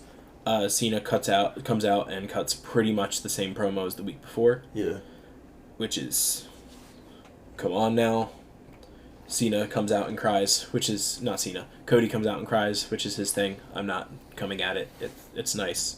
I like that Cody's vulnerable. Cody tries to give us some progression with it. And I guess Cena said that he was going to take the WWE title and retire with it. I don't know. I think I just want... I think this WrestleMania... let me get through these things and I'll say that. They give me... Jay has his mystery tag partner. It turns out to be Jimmy Uso, his brother. Why make it a mystery? I think that's fine. I think if you want to go, oh yeah, Jay's going to have a tag match, and it's his brother, I think that's fine, because the Usos are a great tag team. Yeah. But, why make it a mystery and keep it a mystery for a week? Just do a backstage segment on either that Raw or SmackDown, and just have him be, approach his brother and Who did you think it was going to be? Or did you have any hope for who it was going to be? Oh, I wanted it to be Joe Hendry, because they were in Scotland. Oh, okay. But, it could have been Noam Dar, who is someone who was awaiting return from injury, who's also from Scotland. It could have been Drew. I don't think that would have made sense, but, another... it could have been any... Yeah. It's a special show in Glasgow. It could have been any UK athlete, and they would have... Yeah. And they would have popped Wade comes out of retirement? Yeah. I think just having that a mystery up until Jimmy comes out is the sin, not necessarily it being Jimmy. Okay. Because they're brothers. And Jimmy then adds to the segment afterwards a lot. They actually did something creative and forward-thinking with the Gunther and Jay storyline, which is that they make Jimmy botch on purpose and then go... they make Jay botch on purpose with his slip and have Jimmy go, you hit that dive last week 100 times and now you can't hit it. You have never slipped before. You're in your head. And then Jimmy slaps the shit out of Gunther. I saw that, yeah. So you think that botch was on purpose? The dive or the slip? The slip. The slip was 100% on purpose. His foot is nowhere close to that ground. Okay. Now the dive, I don't know. But shit also happens. I don't come after people for botches. The slip was 100% on purpose. They want to tell the story. They want to put, at least if the botch wasn't on purpose, they want to make it seem like it was and put that into the story, which is fine. That's great. But the slip was 100% on purpose to build it. Okay. That just doesn't happen. Alright. It gives us some progression. I like that. I like that we are actually furthering the story. Jimmy should just die tonight on Monday. They should kill him until after WrestleMania for the story. I'm sorry, Jimmy. I wish you could have a marquee match at WrestleMania. Maybe you will someday. It's what needs to happen for this story. To give it some actual heat, Gunther needs to just murder him. And then Jay gets to be upset because his brother is dead. This is gonna sound wild. I think the only feud that week to week is escalating properly going into WrestleMania is the one that I had the most negative things to say about it when it was clear that was going to be the chance. Go ahead. I think Drew and Damian are actually trying to make people interested in it, and that is actually that shit is giving fire. us some stuff. And I'm like, you know what? You got me. And their match hasn't even been announced yet, but it's clear that's I love Drew and Damian. I love Damian. Let me rephrase. I'm excited for Punk, Rollins, and Reigns. I understand why it's the main event. Let's get this out here. CM Punk, the performer, the man, Phil Brooks, is 100% deserving of the WrestleMania main event. The caliber of this match is deserving of the main event. Oh, no. How does it make sense that the character of CM Punk, who wants to work hard to get the main event, and has worked hard and failed the past few months to get the main event, will just be okay with being handed it? And the moment does he not feel like he's there's a level that he's owed a WrestleMania. But the character of CM Punk doesn't work like that. And that's the thing. Like, that's something Roman Reigns would say, and something Roman Reigns did say. And, like, the moment between him and Paul, between Punk and Heyman, very sweet. I love that. But it is that character moment of it is Punk has never liked or being handed anything in his character. He's never liked it. He's outright refused to be handed anything. Okay. I don't know. I didn't think it was that. And I think that's just what puts it off a little bit for me. I took it as he wants to embarrass Roman Reigns at WrestleMania. That's just what I took it as. Not that I haven't even, not to say that you're wrong. I just haven't thought about it like that. But also, because it's Punk, I will give the benefit of the doubt, and we'll see how the next couple of weeks go on TV as well. Because maybe that's the story point. Because they did seem to lean in for the fact that Roman was like, "I got you this main event. You won't even acknowledge me." So, like. Maybe that will just lean into it, because it seems like they took the criticism of weak sauce and are trying to ramp it up a little bit. Yeah, and still not the favor. Still not the favor. I don't know why all their segments are happening on SmackDown as well when they're all Raw drafted stars, but, because Roman was traded to Raw during the transfer window, and Punk was just drafted to Raw outright, and Rollins was drafted to Raw outright. I have a bad opinion, I think. I think we need to do away with the draft, and this guy is a Raw athlete, this guy's a SmackDown athlete. Just do away with it. If you want to have two different shows, that's fine. I like it as a baseline. Okay, let me put it this way. I don't mind going back and forth with it, especially because Cody and John are supposed to be SmackDown and they're doing their stuff on Raw. I think it's just extremely... What word do I want to use? Do I want to just say disrespectful? Sure, why not? To the live crowd, to have every Raw during this European tour, have Rollins or Punk on one of the weeks come out, say hello to the crowd, and then say next week. Yeah, but actually all the stars are on SmackDown, so I'm going to go to SmackDown. Like, yeah. That was the big issue I was having with the European tours. They did it with Heyman, they did it with Rollins, and then we actually had the SmackDown and nothing happened. And then they did it with Punk, and then they had the contract signing where something actually happened. And it was like, you have wasted my time. But at least I didn't pay a nonsense ticket price to go to any of these shows where you wasted my time. Yeah. So, which is what... Oh, you know what? No. Because I did pay that much to expect some progression in Cena and Cody, and all I got was Cody being like, well, you better tune into Raw in Europe. Like, it's like, fucker. Yeah. Do anything. Orton versus Randy. I'm excited for the match. I'm excited for them. I said Orton versus Randy. Orton versus Owens. I'm excited for the match. I like the two. I think they're going to do great work. I feel like the only actual good build for that has been in a 1-minute web exclusive video that Randy Orton cut. Okay.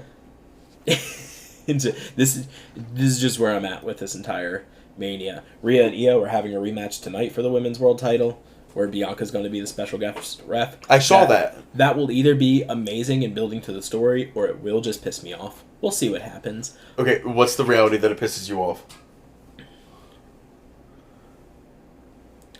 If Rhea wins the title back in some screwy way. You know what? If Rhea wins the title back. Okay, yeah. I want... You do this either... I want Io to win and retain. Either whether you do it with heavy Bianca interference or Bianca calls it straight down the middle, I think you're fine either way. But if Bianca calls it straight down the middle, please just actually turn Rhea heel. It's fine. Because ever since she lost this title, Rhea has been acting like a heel. Yeah. And we just with no reason why. But that's like sometimes that's just how heels are. And that's fine. The good heels are justified. Yeah. Like the great heels are justified, like your Drew McIntyres or your Adam Pages, or I'll let you finish this up. Then I have or your like goated CM Punk heel turn is also the same way. Or like I would say Seth Rollins in his most recent stuff. It's okay for your heel to be delusional. That's fine, and Rhea's a big enough star to pull it off. But I want you to do that and not just act like that she's goody two shoes when she's sitting there acting out because she said she was screwed out of her title when she took her eye off the ball and was beaten clean. Like, oh my god, how dare Bianca be out here and watch my match? That's what happens. It's what people do. She didn't do anything. Yeah. You went down and yelled at her and pushed her and took your eye off the ball. Had you not done that, you probably would have won. But you didn't. You took your eye off the ball and Io took advantage. I don't know why you're pissed at Io. She was in a title match. It's what you do. Yeah. You try to win. So I either want Bianca to actually interfere and screw Rhea out of it, because we're clearly going to a triple threat at Mania. Yeah. And to give Rhea some reason and some agency to be pissed off, or have Io win clean and have Rhea just go full heel, and then can go on. They fixed my one thing, which was that for some reason Rhea's on top on every segment. They actually, in the segment on either SmackDown or Raw, whichever one that they did, they had Bianca come out on top. That's fine. It doesn't have to be Io. I would like it to be Io, but it doesn't have to be Io. It just needs to not be Rhea every time. I need to believe that someone else might win this match at Mania. Okay. Even if it is just Rhea. It shouldn't be, but even if it is, it should probably be Bianca. I would like it to be Io. It can be Bianca. I want it to be Io, but it's okay. Bianca's undefeated at WrestleMania. Maybe you want to save that, but what if it was Io? Life is good, but it could be better.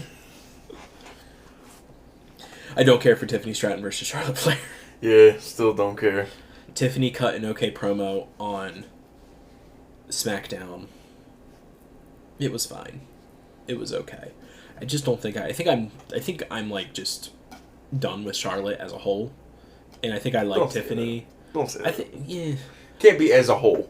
yeah. As a heel, as a face, as somebody with a microphone, I'll give you. Someone on my TV. No. Because when that bell rings, The match might be good. I could watch her all day. But when there's no bell, and we're backstage, and there's a microphone in her hand, Give her Bye-bye. give her Heyman, and let's see what we spin up. don't give me these things that I know I would love. Don't fix the people I have beef with. Yeah, I just the match will exist. I kind of hope Tiffy wins, but also Yes, I she has don't- to win. I don't know if she's been doing it for me since the cash in, but also I don't. Yeah, Where's Becky Lynch?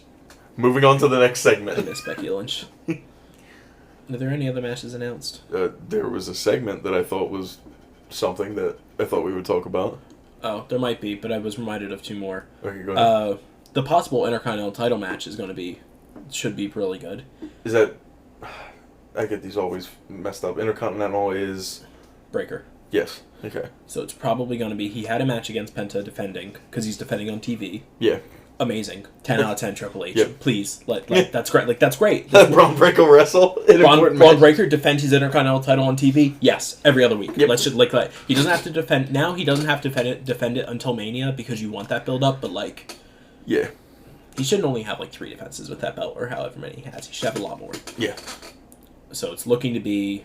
That was the one that was rumored to be the ladder match. It looks like it's not going to be. And it's just going to be a fatal 4-way between Breaker, Penta, Dom Mysterio, and Finn Balor. Here for it. Yep, we're here for it. Stop. Move on. Stop crossing your fingers. Fuck that. I know it's going to happen, okay? I know. I'm okay with anyone winning that match. No, you're not. Shut up. Shut your lion whore mouth. Let's move on to the next segment. We know who we want to win. I know who I want to win. Who do you want to win? So I've had another awakening in my Have you? my wrestling zeitgeist, I guess, and my wrestling acumen. I hate Seth Rollins Oh no. as a face. Yeah, I understand. But heel Seth Rollins kind of cooks. Yeah. I still don't like his... He's the only major superstar right now that I watch and I don't... And this could just be wrong in just my untrained eye. I do not see a distinct thing. The stomp is distinct, and I always know the stomp. But it's I don't know. There's just something that doesn't click in my brain for him. I think it's my exact opposite problem with Charlotte Flair. Is that I actually kind of really like when Seth is just antagonizing and being the nasty piece of shit that he is. And then I only see that come through with the stomp. Because the stomp just bangs. Every time I've seen it, like, specifically in the last, like, 3 months, every time I see it, I'm like, fuck, this guy is a piece of shit and wants to kill these people. Like, every time you say, like, he tried to kill somebody on live TV, I'm like, every time I see it, I'm like, yeah, he's right. He's right. He is trying to murder people. That double foot stomp to Roman is nasty work. It's crazy.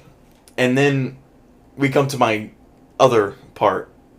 We're going to talk about the man who you think is probably going to win that Fatal 4-Way in Dom Mysterio. And I've done some looking, and what I want to say, as much as I hate to say it, I fucking hate him and I'll never like him. But God, is he entertaining? Fuck. So good. I hate him.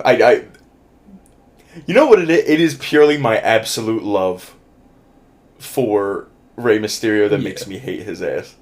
I did not know I was this big of a Rey Mysterio fan until it's like I watch Dom just shit on his dad every week or every time maybe not every week, but anytime anybody asks.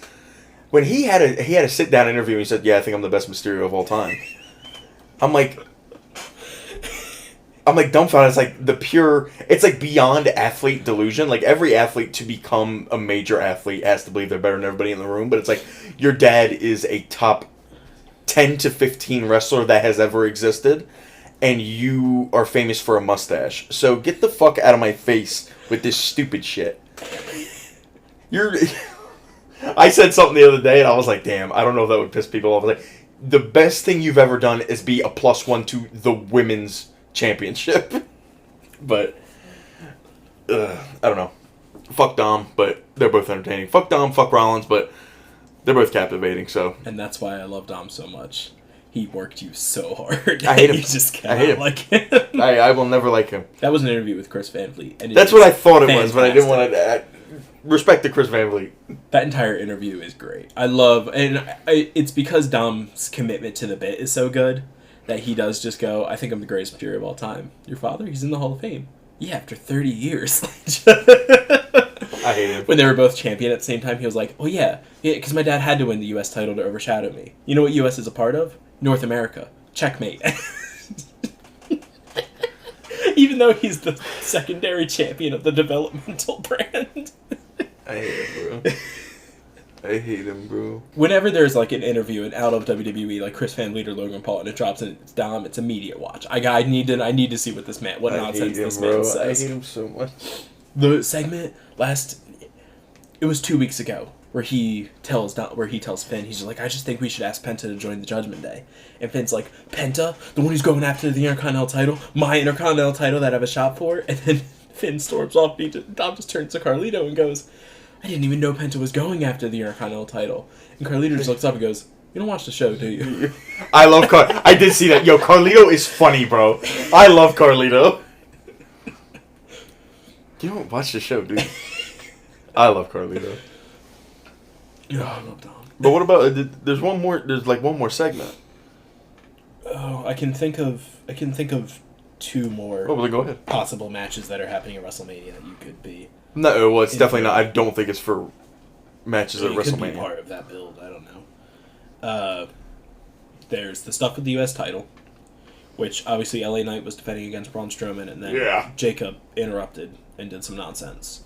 So we're looking at a multi-man for that too. I don't know where that's going to land because there's of course the stuff with Jacob and Solo as well. Yeah.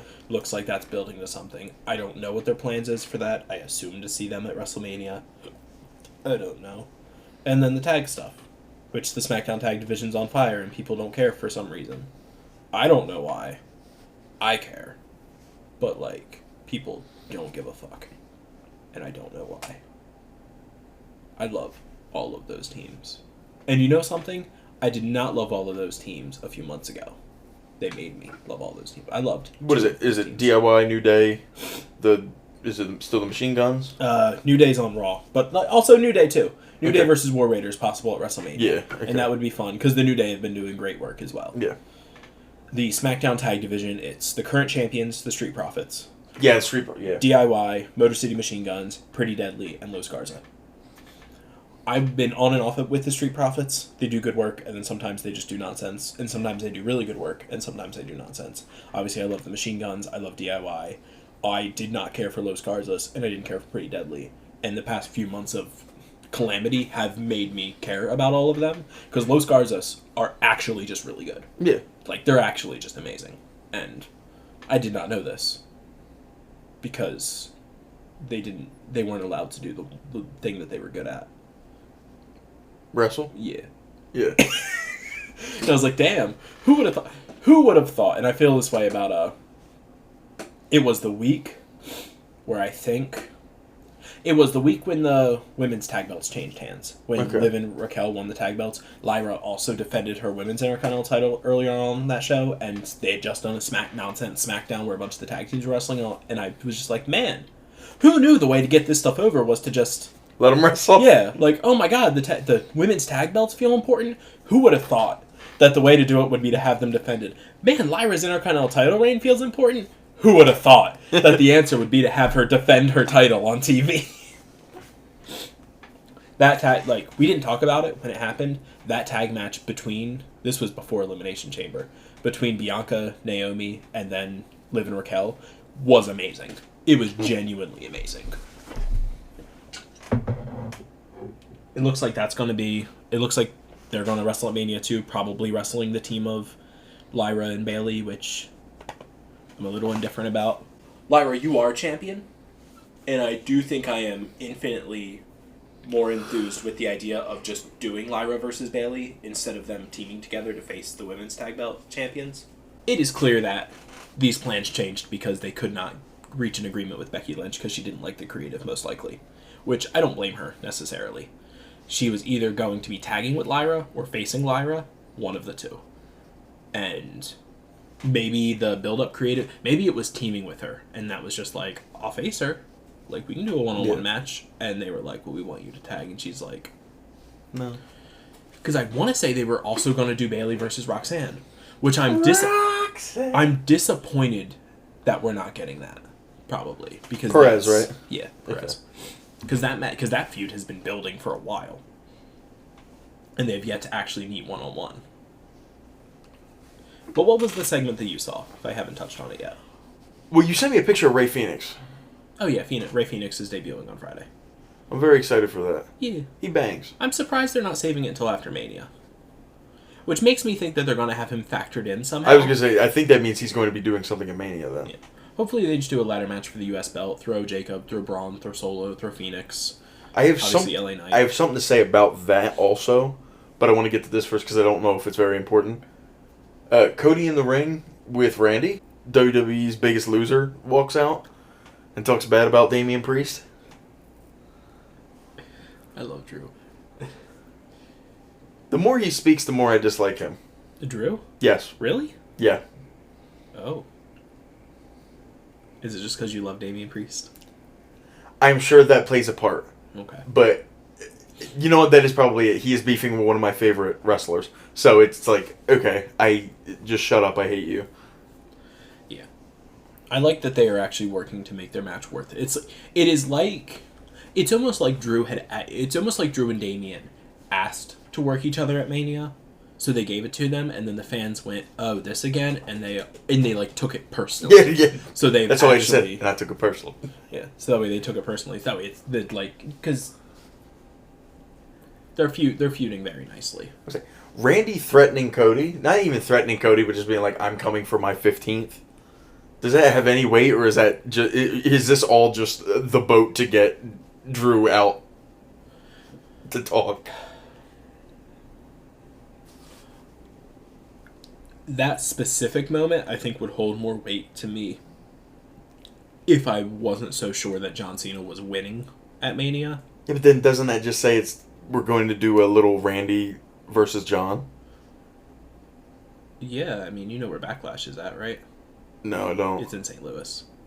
Oh, okay. Yeah. Never mind. Yeah, you're reading into that correctly. Okay. It's I am confident that the main event of Backlash St. Louis is going to be Randy Orton versus John Cena. I know he's going to lose. Yeah. But I love Randy Orton. I'll give them this. How to convince me that another Orton and Cena match might be fun? You put it in St. Louis. Yeah. Okay, I agree. You're right. You're right. Like, You know how they could convince me that another Orton and John Cena match would be good? I didn't realize you weren't already convinced. Well, if they had to, they could tell me that Randy Orton would be on a plane on his way to Backlash. If they told me Randy Orton was under contract, if they told me he worked for WWE, I think I could buy into that.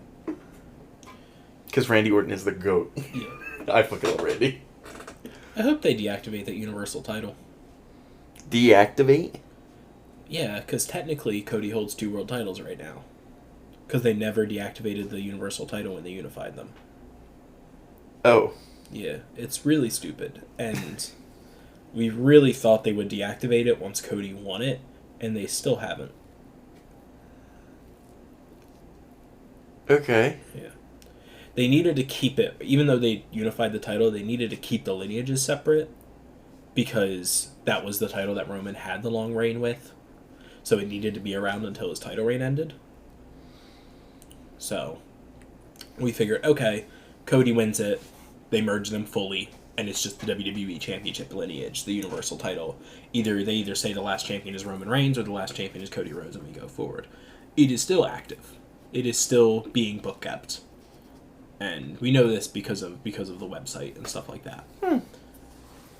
My point is if they don't deactivate it, then technically Cena winning would make him an 18-time champion, which I don't think they would be mad at, but it's weird that they aren't bringing that up in conversation. So I kind of hope they just silently deactivate the Universal title on the day of WrestleMania. Just silently nip that in the bud so that way Cena can win it and it'd be his 17th, because that's probably more important storyline-wise than him actually winning his 18th as well. Okay. Yeah, they never... The assumption, I believe, is that the Universal title was deactivated when they brought out the single belt for Roman, but they couldn't do that. Well, they could have, but then they would have deactivated the WWE Championship, which you're not going to do. Yeah. So, you probably just should have kept the single belts until Cody won, and then have Cody just hand the Universal title over, and then you can rebrand the WWE title to... Oh, I don't have the current WWE title. After that, to the one that it is now. Yeah. Or just give him a winged eagle. That works too. But yeah, probably Randy and Cena at Backlash. It'll be fun. Well, It'll let me get over my last really bad opinion. Okay.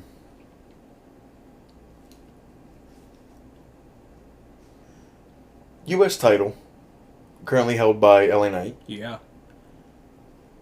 And the Fatal 4-Way is between Penta, him, Finn Balor, and Jacob Fatu.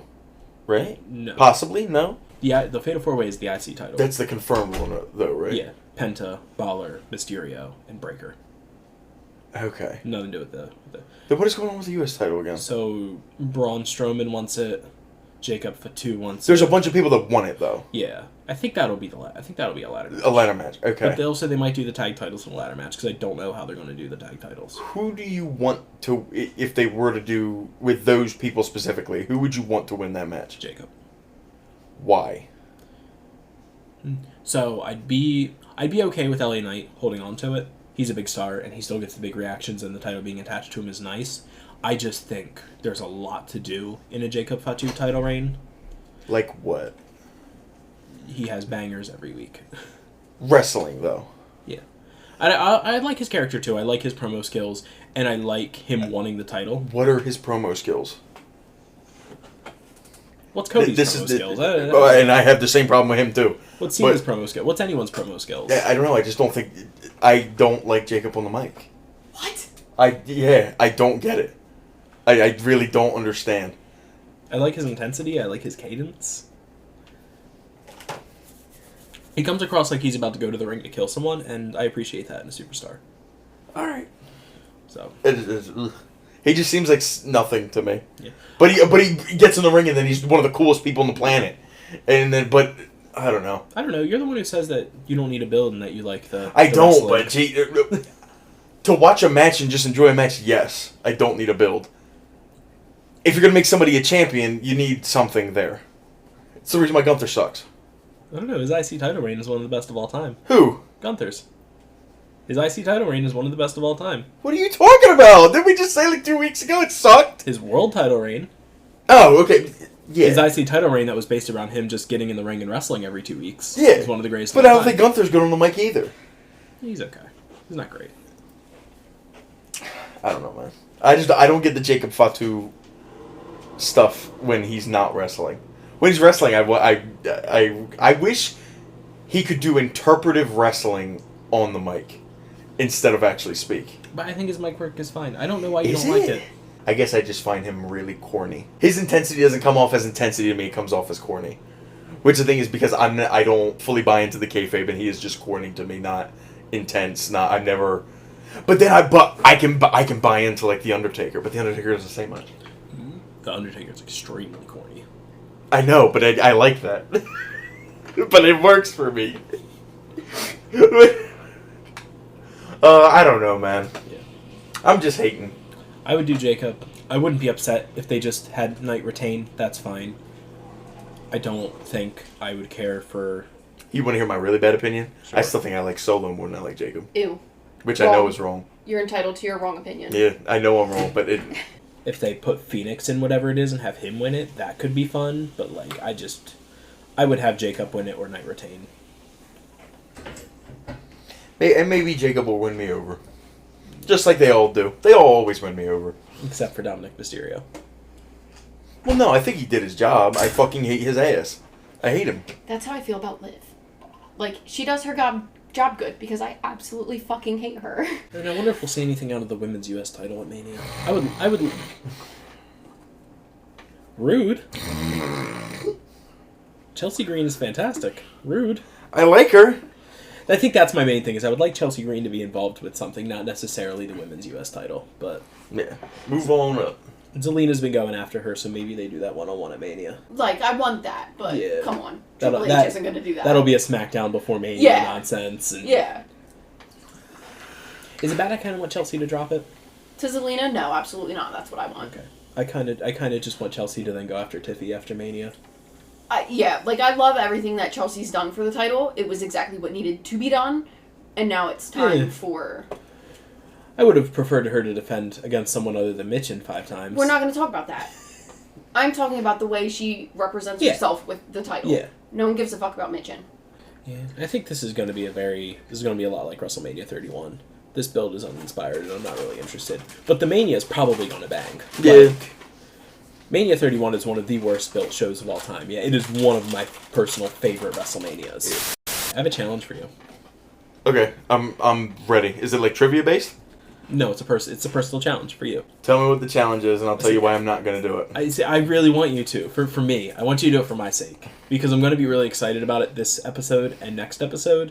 And then I might not be excited about it for a while after that. But, like, for my sake, I want you. It really depends on what it is, Zach. I want you to know I want to make you happy. But I cannot guarantee you that you're not about to ask me about some bullshit. It is going to be the simplest challenge possible.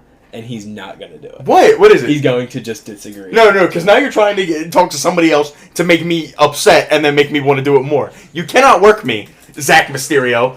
Tell me. Zach and Nick.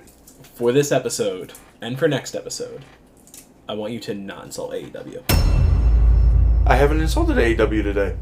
What did I say bad about AEW? Today you have not. Yeah, I haven't said anything bad. So you're good so far. But for this episode and for next episode. I haven't seen anything bad. So I am about to talk about AEW. And then I will next week, because I will have gone to that pay-per-view. What constitutes an insult? I would assume I cannot fake sleep. You cannot fake sleep. Cannot fake sleep. Okay, you have to set the ground rules. You can't tell me to do something, and then I do something that doesn't go over the line, and you tell me it's over the line. We're not going to have it. We have good communication in this relationship. I just need to know. I can be nice to AEW. Like, there's things in AEW I like. It's just never because of what AEW has done with those things. This is the type of product that AEW puts out. You show up, you watch some bangers, you leave. You might get a promo. Maybe there's storyline development. But Dynamite is weekly. And this is one of those, I'm going to state the fact, this isn't necessarily incriminatory to either company or either show. AEW Dynamite, and sometimes Collision, is routinely weekly the show with the highest percentage of wrestling of all the weekly wrestling shows. It's not necessarily in any direction. You want to build stories on the weekly shows. You might want to do more promos than wrestling. It's just that's how the game's played.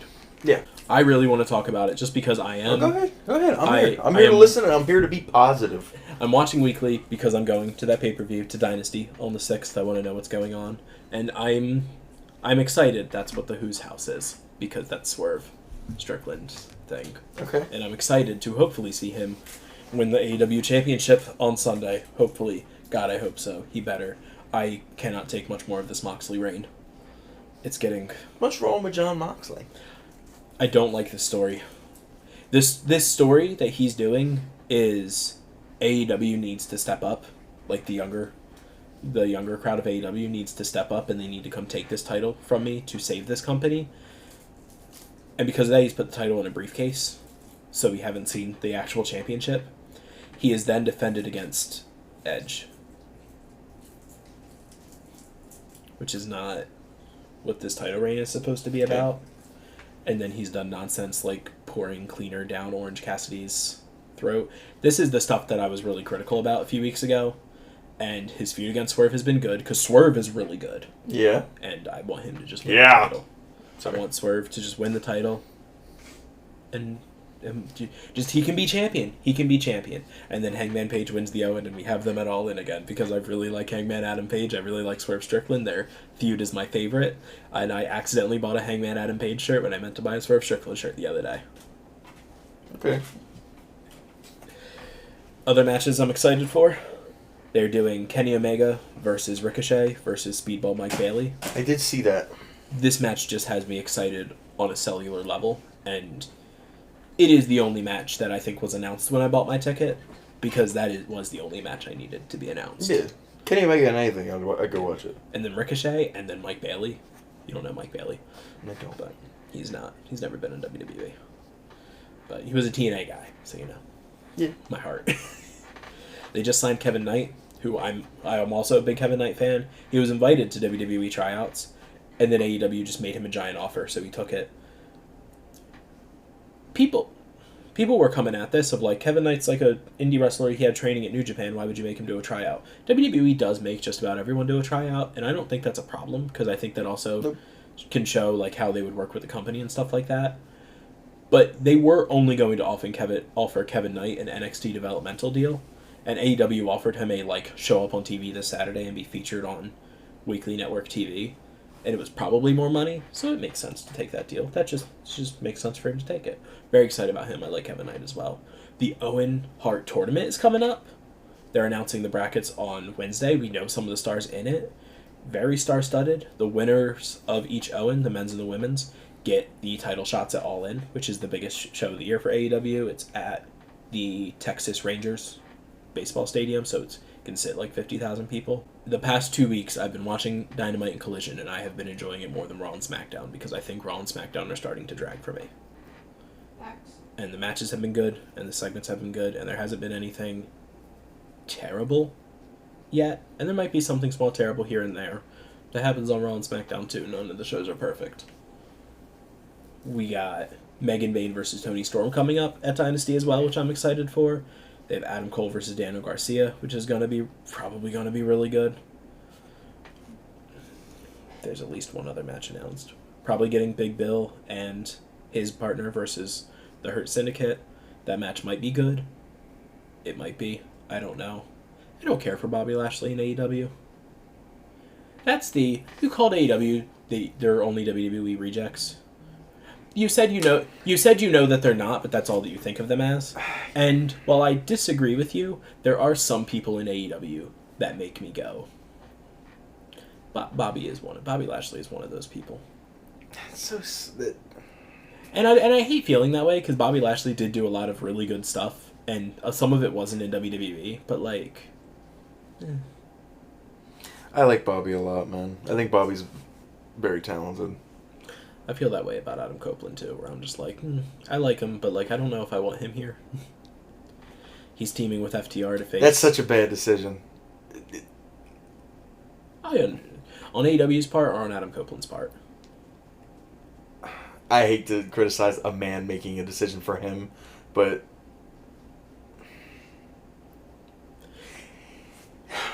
there is something about Edge not being Edge Yeah. that just feels so wrong. It's like when the guy who the franchise legend. But it's like seeing, how do I explain what I'm trying to say? It's like seeing Jordan in a Wizards jersey. Okay. It's like it's like seeing Derrick Rose not in a Bulls jersey. Like, this should have never happened. You should have never left. You should have retired here. And I know wrestling it's different because the retirements are not nearly as concrete as actual competitive sports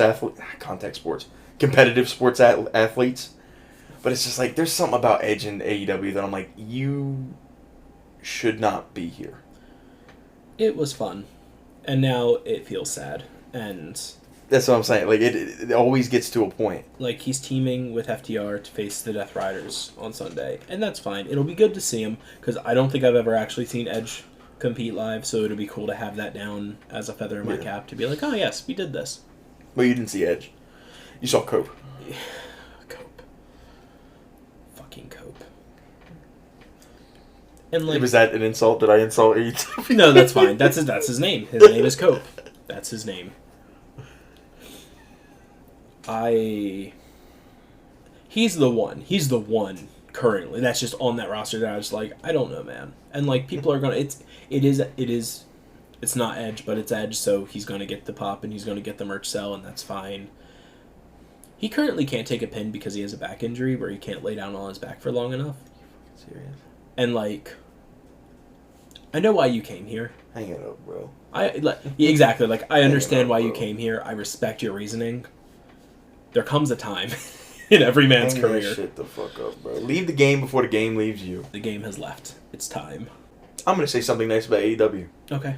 Oh, and this is gonna sound, it's like a compliment, but it's also an insult. But I really don't mean it as an insult.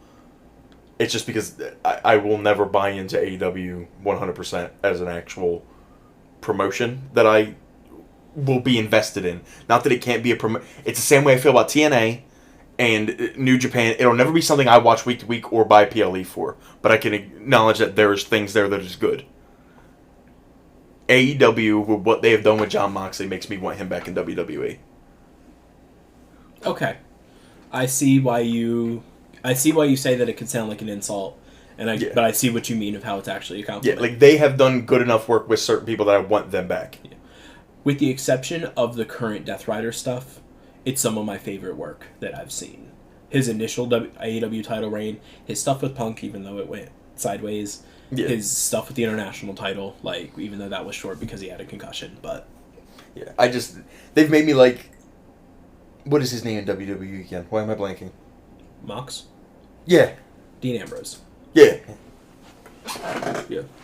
I think just gonna say that, and then I don't know. But yeah, they make me want him back. Because I don't think a lot of people liked him in WWE. People loved him in WWE. Did they? Do they really? Okay, that's what I thought. Then I was like, why? I don't know. I don't understand why he's there. Yeah, he didn't like the WWE system. That's what I figured. He didn't like the... He talks about it a lot in his book. It's a very good book. It's not a long read. But it's... I always think about the hot dog cart, where Jon Moxley was known for... He was known for hardcore matches, and he was known for stuff like that. And WWE translated that by having him do the silliest possible thing. He once lost a match by forgetting to unplug a TV. Yeah. He once had one of the greatest heel turns of all time in his turn against Seth, which was when it was the same night that Roman announced that he had to step away due to leukemia. And they had the potential to do such a good story, and instead they ripped off Bane in the worst way possible. No. Which included not Moxley, included Ambrose trying to cut a serious promo while a doctor injected him with something in his ass. It was not good. And it was late stage Vince stuff. So I think it's just with the evolution of WWE away from Vince McMahon, that just now I'm in this limbo state of the boogeyman's gone. we love it. We love for you to come by. But even then, you can say, because you're right, But then Andrade comes back, and Andrade hasn't been on TV for the past couple of weeks, and he's upset again because. But also, it just depends. I don't want to be mean to Andrade. And we'll see what happens with Malachi Black now coming back and probably being Aleister Black again. Yeah, I did. I thought that was odd. I like Aleister / Malachi Black. Yeah. I liked him in both promotions. So we'll see how it goes. But it's just oddly, it's Punk who said this in an AEW promo, which is, if you think the grass is so greener on the other side, why don't you go and check? Now I know that's funny because then Punk went back, but different promotions are going to be good for different people, and that's just going to be how it is. Yeah. Swerve Strickland could not have been Swerve Strickland in WWE, even with Triple H there. And sometimes that's how it is. I think Dean Ambrose could have been better under Triple H than under Vince. Yeah. I don't think he would have been as peak as Jon Moxley has been. Yeah, I do like Jon Moxley. But I think it works the other way too. I don't think Seth Rollins or Roman Reigns hits who they are if they're not in WWE. Oh yeah, 100%. So it just goes back and forth. It's different for each one, I think. I'm not sure if, and I'm using him because he's your boy. I don't know if Samoa Joe reaches a peak at this point if he goes back to WWE. No, he doesn't. I know he doesn't, and that's why I'm as sad as I am about him, because I know there's no road for him, man. There's not I don't even know how what would you even do with him over there, other than maybe let him do some stuff with AJ. I can't think of anything else. Yeah. Other than bringing him back, for the. I say with AJ, just got the good old boys club, everybody that because they're both TNA guys, right? Yeah, that's all I can think of. Samoa Joe's also a Ring of Honor guy, so yeah, that too. I forgot about that. Crossover there. With who? In WWE right now. I'm not gonna act like I have Punk. any. It'd be Punk. Yeah, so. I would say Punk and Bryan, but Bryan's not there. Bryan Danielson. Daniel Bryan. yeah. Daniel Bryan Danielson. Yeah, he's who has the unique attribute of hitting two tops and them both being in the other promotions. Yeah. He's somehow the best in WWE and the best in AEW because he's Bryan fucking Danielson. He's a legend. R.I.P. He didn't pass away. He just retired. Yeah. After being murdered by Jon Moxley. Yeah. I love Mox, man. The start of that Death Riders run is really good. The coup of the Blackpool Combat Club into the Death Riders. Blackpool Combat Club is such an amazing name, and I love it. The going into the first sort of matches against Orange Cassidy, Jay White, and then it was either a triple threat or it might have been a fatal four-way that also included Hangman Page. It just then kind of fell off the rails as we started turning the new year. This is disrespectful because I should know this guy. Who's Sting's apprentice in AEW? Darby Allin. Darby Allin. I liked him. He's currently climbing a mountain. This is the issue. A pain or a literal mountain? He's literally climbing Everest. Why? Because he wants to.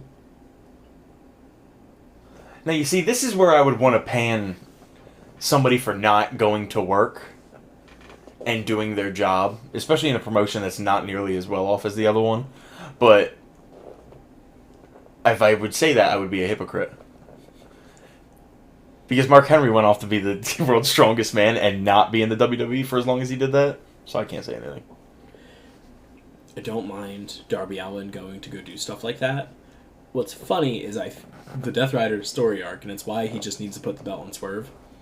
It feels like it feels like the original purpose was meant to culminate with Darby Allin winning the title from Mox.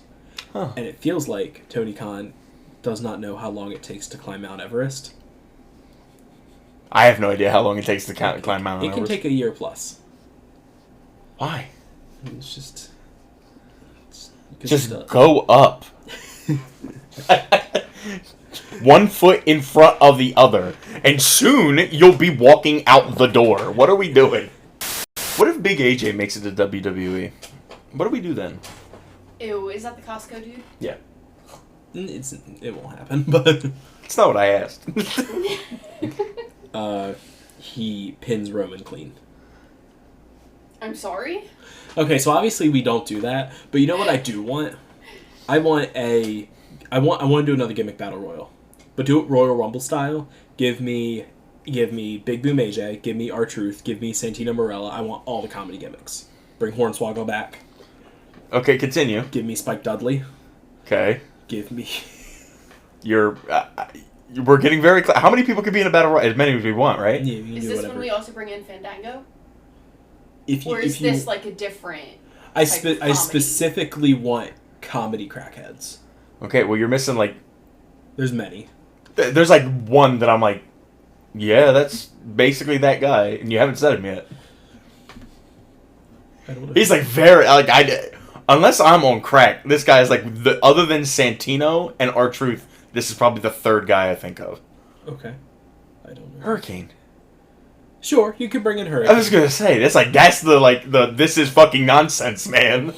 Hurricane's more of like a low level, like lower mid card guy, but more than like a comedy jobber. But like, sure, you can throw Hurricane in there. He'd make a day out of it. I was like, he ain't shit for me.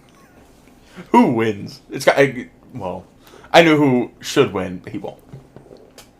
You're right, because someone needs to hornswoggle, and Oh my god. because I feel like because I agree with you. I feel like legitimately R-Truth should win.